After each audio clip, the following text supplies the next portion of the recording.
So hi செலக்குட்டீஸ், இன்றைக்கி என்ன video பார்க்க போகிறீங்க அப்படின்னா, ஒரு ஷார்ட்ஸுக்கு தான் நான் எடுத்தேனே. பட் ஆனால் நிறைய வந்ததுனால லாங் வீடியோவாக இப்போ எடுத்து வாய்ஸ் ஓவர் கொடுத்துட்ருக்கேன்.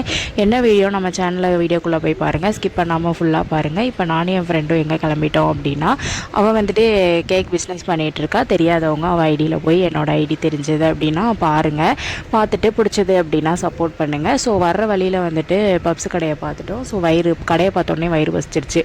சரி வா போய் பப்ஸ் சாப்பிட்டுட்டு பிரெட் சில்லி சாப்பிட்டுட்டு நாங்கள் பர்ச்சேஸ்க்கு போயிட்டோம்.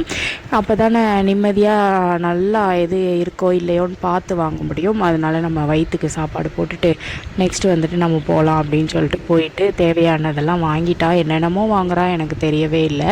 நெக்ஸ்ட்டு வந்துட்டு பயந்துடாதீங்க யாரும், என்ன கண்ணாடி போட்டு கண்ணாபிரசம் பண்ண மாதிரி இருக்குது அப்படின்னு நினைக்காதீங்க. ஏன்னா நாங்கள் வந்துட்டு எங்கள் ஊர்லேருந்து ரொம்ப தூரமாக பைக்கில் போகிறோமா. எனக்கு வந்துட்டு இப்போ வர வர கண் வந்து சரியாக தெரியலைன்னு கிடையாது. கண்ணில் வந்துட்டு டக்குன்னு ஏதாவது தூசி போட்டால் அது ஊற்றிக்கிட்டே ரெட் ஆகிடுது. அது என்னென்னு போய் செக் பண்ணணும். எல்லாமே முடிச்சுட்டு வீட்டுக்கு கிளம்பும் போது சரி டீ குடிச்சிட்டு போகலாம், டைம் ஆகிடுச்சு. ஸோ அதனால் தலைவலி வந்துடுச்சு. டீ குடிச்சிட்டு நெக்ஸ்ட்டு அங்கே பால்கோவா வந்துட்டு எங்கள் ஊர் ஸ்ரீவில்லிபுத்தூர்னாலே பால்கோவா தானே. ஸோ அதனால் பால்கோவா நிறையா இருந்தது. அதையுமே எனக்கு பால்கோவானா ரொம்ப பிடிக்கும். ஒரு 2 பாக்கெட்டை வாங்கிட்டு நம்ம என்னோடய ஃப்ரெண்டு வீட்டுக்கு தான் வந்தாச்சு. வந்துட்டு ஏன்னா என் பைக்கை வந்துட்டு இவள் வீட்டில் விட்டுட்டு போயிருந்தேன்.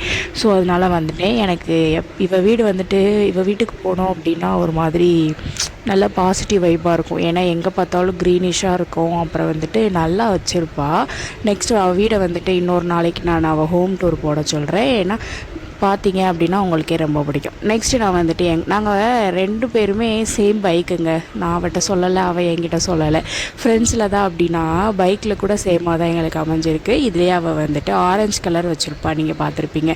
இப்போ வந்துட்டு நாங்கள் 2 பேரும் எங்கே போகிறோம் அப்படின்னா, இன்னொரு ஃப்ரெண்டு இருக்கா கலை அப்படின்னு சொல்லிட்டு. அவள் ஃபேஸ் இதில் தெரியாது. இப்போ வந்துட்டு அவளுக்கு தெரியாமல் சர்ப்ரைஸ் பண்ண போகிறேன். ஃபஸ்ட்டு இருந்த வீட்டுக்கு நான் போயிருந்தேன்.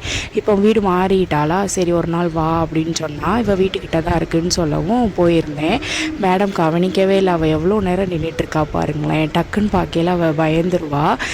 எனக்கு செம்ம சிரிப்பாயிருச்சு. அவங்க பாருங்கள் எப்படி பயந்துட்டான்னு. இன்னும் சொல்லாமல் திடீர்னு போனோம். ஸோ அதனால் அவள் பயந்து ரொம்ப வேர்த்துருச்சு. சரி நெக்ஸ்ட்டு வந்துட்டு அவள் கூட உட்காந்து கொஞ்சம் நேரம் பேசிவிட்டு நாங்கள் வீட்டுக்கு வந்துட்டோம். நெக்ஸ்ட் ஒரு விலாகில் பார்க்கலாம். பாய்.